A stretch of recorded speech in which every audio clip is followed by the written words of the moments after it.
अल्लाह वबरकातुहू। Dear students, आज हमारा topic है why boys fail in college.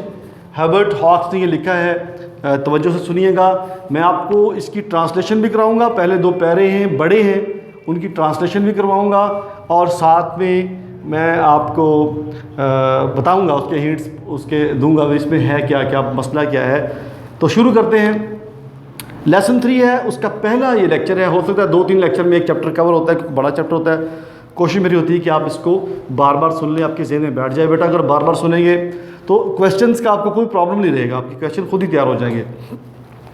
Of the boys who do not reach their natural academic boundary during the course of their college career, कहता उन लड़कों में से जो but who fail to get through, उन लड़कों में से जो अपने कॉलेज की बाउंड्री को क्रॉस नहीं कर पाते, जो फेल हो जाते हैं, जो कॉलेज से आगे निकल नहीं पाते, उन बॉयज़ में से दो main there are 2 main classes, 2 main classes हैं।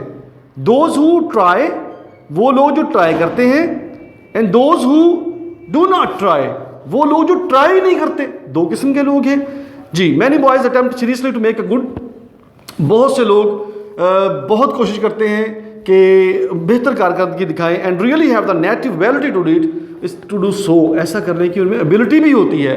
बेटा उनमें ऐसा करने की एबिलिटी भी होती है। 2 मेन क्लासेस हैं, those who try, those who do not try. अब उनमें एबिलिटी भी होती है, फिर प्रॉब्लम कहाँ पे आती है, तवज्जो कीजिएगा।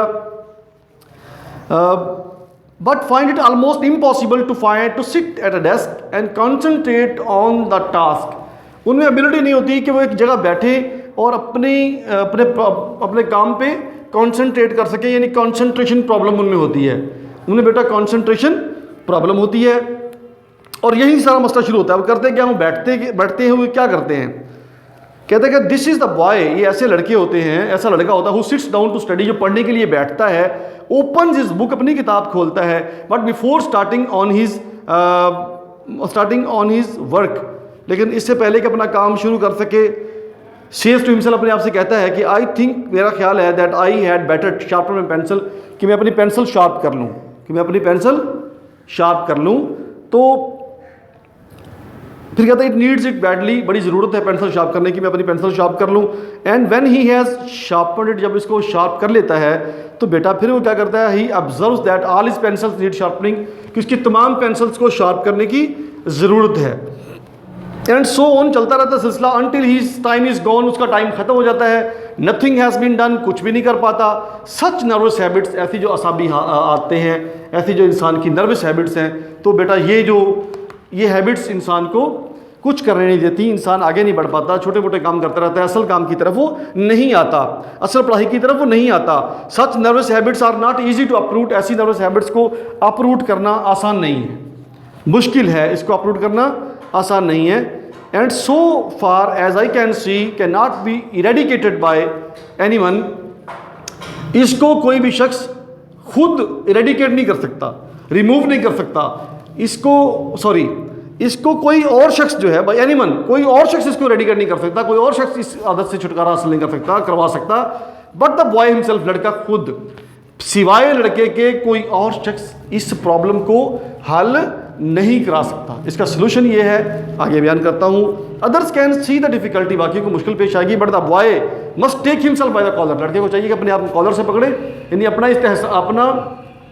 एहतसाब करे, अपने खुद को कॉलर से पकड़े, तकाजा करे, खुद से पूछे कि भाई मैं ऐसा क्यों हूँ, और फिर ठीक करने की कोशिश करे। And make himself cultivate a poise and calm, अपने अंदर एक तवाज़ुन पैदा करे, अपने अंदर एक तवाज़ुन पैदा करे। दैट स्मूदर द फिजट्स, जो उसकी इस बेचैनी को, परेशानी को, इस उलझन को ख़त्म कर दे, स्मूथ कर दे, ये इसका हल है। प्रॉब्लम मैंने बता दी, कंसंट्रेशन प्रॉब्लम है, कभी वो कुछ करता है, कभी वो कुछ करता है, और हल उसका बता दिया कि खुद को take by the collar, collar से पकड़े और अपने आप को खुद समझाए कि वो क्या कर रहा है। अनटिल ही डज दिस, जब तक वो ऐसा नहीं करता, ही डज नॉट रियली ट्राई, असल में वो ट्राई ही नहीं कर रहा। अगर जब तक वो ऐसा नहीं करता बेटा, तो वो ट्राई नहीं करता। Although he thinks he is trying, अगरचे वो सोचता है कि वो ट्राई कर रहा है। And often spends more time in the presence of an open book than many a boy of equal ability who does good work. वो आम लड़कों से जो उसकी तरह का उससे अच्छा काम कर रहे हैं, उनसे भी ज़्यादा वक्त गुजारता है किताब के साथ, लेकिन उसकी तवज्जो उतनी नहीं होती जितनी उस लड़के की है जो कम तो टाइम दे रहा है लेकिन तवज्जो ज़्यादा दे रहा है। ठीक है ना। तो ये एक मसला है, ये एक प्रॉब्लम होती है कि आप या वो लड़के जो फेल हो रहे होते हैं वो बेटा पूरी तवज्जो नहीं दे रहे होते। वो बैठते हैं पेंसिल तलाश लूँ, मैं कोई और काम कर लूँ, आप कहते हैं मैं स्याही भर लूँ, आप कहते हैं अच्छा यार मैं ये पहले ये कर लूँ। इस तरह नहीं होता, इस तरह से कामयाबी नहीं होती। आपका कॉन्सेंट्रेशन प्रॉब्लम है, ये आपको मैंने बयान कर दिया है। अगली बात शुरू कर रहा हूँ, मिस्टेकन एम्बिशन। कुछ लोगों को कुछ लोग गलत एम्बिशन बना लेते हैं। उनके पेरेंट्स उनके लिए कहते हैं जी मेरा बेटा डॉक्टर बनेगा, इंजीनियर बनेगा, पायलट बनेगा, पता नहीं व्हाट नॉट क्या क्या कहते हैं कि मेरा बेटा जी पायलट बनेगा, जी मेरा बेटा पायलट बनेगा, और बेटा बड़ा होकर जहाज़ बन जाता है। उसकी वजह क्या है मैं बयान करता हूँ इस अगले पैरे में, तवज्जो कीजिएगा। आप देख रहे हैं यहाँ पे बहुत गर्मी है, ये यहाँ पे बहुत गर्मी है। इस वीडियो को सेट करते हुए, लेक्चर्स तैयार करते हुए 2-4 घंटे गुजर चुके हैं। अब इसका सिला मैं यही कहता हूँ कि आप हम यही है कि आप कम से कम इस वीडियो को पूरा देखें तो सही, 1 दफ़ा 2 दफ़ा 4 दफ़ा देखें तो सही, और नीचे कमेंट करें आपको अच्छी लगती है बुरी लगती है। ये तो एक तरीक़ाकार है, लेकिन अगर आप सीरियस होंगे तो फिर ही आपको उसका फ़ायदा होगा। A common cause of failure के बेटा कॉमन काज क्या है? Is a mistaken ambition. Mistaken ambition है जो गलत एक अज़्म है, एक गलत एक डेस्टिनेशन मुतय्यन कर देते हैं फॉर द बॉय, लड़के के लिए, on the part of his parents, उसके वालिदैन ये बंद कर दी खिड़की, उसके वालिदैन उसके लिए एक गलत एम्बिशन, गलत कोई मंजिल का तयन कर देते हैं, जबकि जिसकी मंजिल है तयन को भी उसी को करना चाहिए। अगर आपने जाना है तो अपनी मंजिल का तयन खुद करें। ये मैं पहले बहुत दफ़ा अपनी मोटिवेशनल लेक्चर में समझा चुका हूँ कि अपनी मंजिल का तयन खुद करें, लोगों से ना पूछें अब उन्होंने क्या करना है, बेशक वो पेरेंट्स ही क्यों ना हो। मोर ऑफन, अक्सर औकात, दैन आई शुड विश, मेरी ख्वाहिश से कहीं बढ़कर, आई फाइंड अ बॉय, मुझे ऐसा लड़का मिला, who is not showing any interest in his work, जो अपने काम में कोई दिलचस्पी शो नहीं कर रहा, जो अपने काम में कोई दिलचस्पी शो नहीं कर रहा, who is not trying to do it, वो ऐसा करने की कोशिश ही नहीं कर रहा, विद एनी डिस्टिंक्शन, अगर कर रहा है तो डिस्टिंक्शन नहीं है, कोई इम्तियाज़ के साथ नहीं है, यानी बहुत अच्छे तरीके से नहीं कर रहा। बिकॉज क्योंकि he is following a direction, उसे डायरेक्शन मिल रही है कि भाई यूँ करो, तुमने इसी रास्ते जाना है, तुमने इसी रास्ते जाना है। ऐसा नहीं होता। वो पीछे डायरेक्शन कौन दे रहा है? Mapped out by his parents, उसके पेरेंट्स जो हैं, उसके वालिदैन जो हैं, उन्होंने मैप आउट किया हुआ है जी आपने ये करना है। उसके लिए जो उसकी मंजिल का तयन किया हुआ है वो यूँ समझ लें कि उसके पेरेंट्स ने किया हुआ है, mapped out by his parents.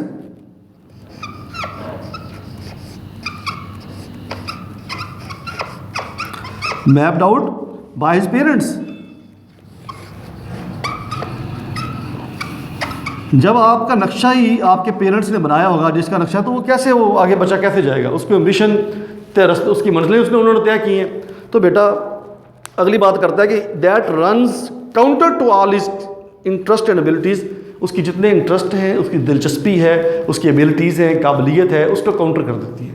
वो उसको ये सब कुछ जो मैप आउट बाय पेरेंट ने नक्शा मैप किया ना, वो उसकी काउंटर, वो कहता है मैंने करना ही नहीं है। हमारे पास बहुत से बच्चे ऐसे आते हैं जो बहुत अच्छे आर्टिस्ट होते हैं, बड़े अच्छे पेंटर होते हैं, बड़े अच्छा डिज़ाइन करते हैं, वो कुछ बना सकते होते हैं, वो साइंसदान बन सकते हैं, लेकिन पेरेंट्स कहते हैं नहीं जी मेरे बच्चे ने डॉक्टर बनना है, या मेरे बच्चे, कुछ ऐसी चीज़ उन्होंने एम्बिशन पेरेंट्स ने उसके लिए दी होती है जिसपे बच्चा फिट बैठ नहीं रहा होता। कहता है कि I have made a number of very warm enemies, मैंने बहुत से, अब गर्म इसका मतलब है वार्म का, लेकिन मैंने बहुत शदीद किस्म के दुश्मन बनाए अमंग द पेरेंट्स, वालिदैन में, ऑफ कॉलेज स्टूडेंट के वालिदैन में से बहुत सौ को मैंने अपना दुश्मन बना लिया, यानी अपना मुखालफ बना लिया। क्यों? बाय टेलिंग देम, उन्हें बताकर, दैट आई एम सर्टन, मुझे यकीन है, दैट द गुड लॉर्ड, के खुदा never intended their son to be a physician, खुदा नहीं चाहता कि उसका बेटा एक फिजिशियन बने, उसका बेटा एक डॉक्टर बने, खुदा नहीं चाहता, डेंटिस्ट बने नहीं चाहता खुदा, और इंजीनियर बने नहीं चाहता। क्यों? क्योंकि वो कहता है, वो टीचर है, लिखने वाला कहता है मैं बच्चे को देख रहा हूँ उसमें एबिलिटी क्या है। अब बच्चा कहाँ जाना चाहता है? वो बहुत बड़ा बिजनेसमैन बनना चाहता है, या वो किसी बहुत बड़ा जर्नलिस्ट बनना चाहता है। पेरेंट कहते हैं नहीं इसको ये बनाए, तो ऐसा नहीं, it may be that boy has ability enough to be any one of these things, हो सकता है लड़के में एबिलिटी हो इन चीज़ों की कि वो ये सब कुछ बन सके, डॉक्टर, इंजीनियर, डेंटिस्ट, व्हाटएवर, लेकिन हो क्या रहा यहाँ पे? वो कहता है कि but the long and short of it is, इसका मुख्तसरन ये कि he does not want to be, वो ये करना नहीं चाहता, he wants to be a theatrical manager, वो एक थिएटर का मैनेजर बनना चाहता है, और अ बिजनेसमैन, वो एक बिजनेसमैन बनना चाहता है, और अ बुक इलस्ट्रेटर या बुक इलस्ट्रेटर बनना चाहता है, जो किताब में जो नक्शो निगार बनाते हैं, कार्टून्स बनाते हैं, पिक्स बनाते हैं। इट मे बी वो यही बनना चाहता है भाई। It may be unreasonable for a boy, ये लड़के के लिए बिल्कुल अनरीजनेबल होगा कि to turn his back on a fine opening in the dental profession favour of business, कि बिजनेस की खातर वो डेंटल प्रोफेशन को छोड़ दे। बड़ा अजीब सा लगेगा ना, ये अनरीजनेबल होगा, लेकिन होगा वही जो चाहता है कामयाब, वो उसी में होगा। अनरीजनेबल होगा इसलिए वो छोड़ नहीं रहा, लेकिन छोड़ दे तो अच्छा है। कहता है but reason can not control all these matters, reason यानी अकल, दलील, इन सब चीज़ों को कंट्रोल नहीं कर सकती बेटा। हर चीज़ अकल से या इससे नहीं होती, इंसान की अंदर से डिज़ायर जो है, इंटरेस्ट जो है, वो उसको ड्राइव करती है। असल में आपकी एबिलिटी है, आप बन सकते हैं। देखिए एक बंदे में बहुत सी एबिलिटीज़ होती हैं, वो बहुत कुछ बन सकता है, लेकिन बनना वही चाहिए जो उसके अंदर चाहता है। अच्छा, अगली बात मैं ख़त्म करना चाहता हूँ, मैं आपका ज़्यादा टाइम नहीं लेना चाहता ताकि आपको पढ़ने का टाइम मिले।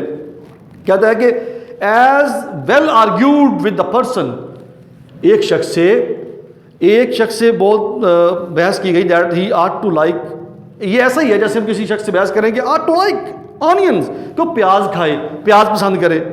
क्यों? व्हेन ही डिटेस्ट देम, जब उनको डिटेस्ट करता है, वो डिटेस्ट करता है, वो नफरत करता है प्याज से, कहता नहीं तुम प्याज खाया करो भाई। ये यूं ही है डिटेस्ट का मतलब। अच्छा मैं बताता चलूँ, इसमें से सिनोनिम भी आते हैं। तो डिटेस्ट का मतलब क्या होता है?